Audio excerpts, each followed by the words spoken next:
Speaking of hitting us with something, Samsung hits us with some case designs for the upcoming Z Fold 2. I'm very excited for this phone, Will, the Z Fold 2.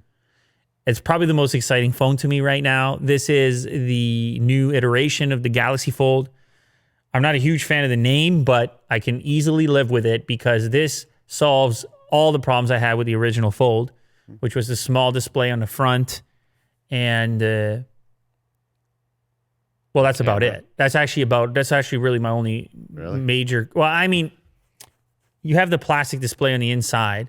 Yeah. You would prefer them to come up with some space age material that could limit the impression of the crease and the touch factor, because there is a thing when you touch it, your fingernail knows that it's not glass per se.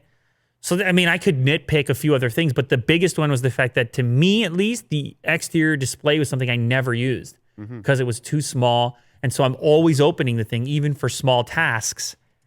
This aims to eliminate that by putting this much bigger display on the outside. Now, they say they improved the hinge and did a bunch of other things as well to it. But actually, I think the Fold was somewhat decent for a first-gen device. I know they had the issues. A lot of them got sent back, and it's just such fresh technology that I give it a little bit more leeway, I guess. But then again, I have to, full disclosure, they send it to me. If I was out 2Gs and I was one of the people that had the screen issue, I'd probably be very upset. So you got to put that in there, Will. We're in a particular position over here, which can sometimes blind you a little bit to the whole scenario.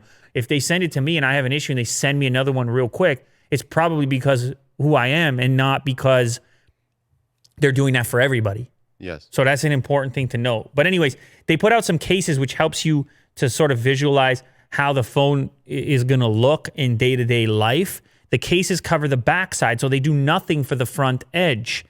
And that's much different than the way the cases worked on the previous generation Fold, because you had that really small screen. The case could go around the exterior of the screen and create a frame around it, which I didn't really like. And so I imagine this is what they were going to do on this device. And so they came out with a leather one, maybe a couple leather ones. And then most interesting to me is the Aramid one, because, of course, I make the Aramid-based later cases. There's a variety of Aramid availability in the case world. It's an amazing material, otherwise known by the trade name Kevlar. That's the DuPont variant or the branded version of it. They did an Aramid case on the back with a kickstand. And the kickstand is interesting to me because the device, when it's opened up, it's a huge screen. And you might want to just prop it on the table with when you're eating breakfast or whatever, and then quickly flip it and go. But it also means for me that when I go think about making a later case for this device, which I'm interested in, then there's an opportunity to do an Aramid case that's ultra thin and skips the kickstand for those that don't want the bulk.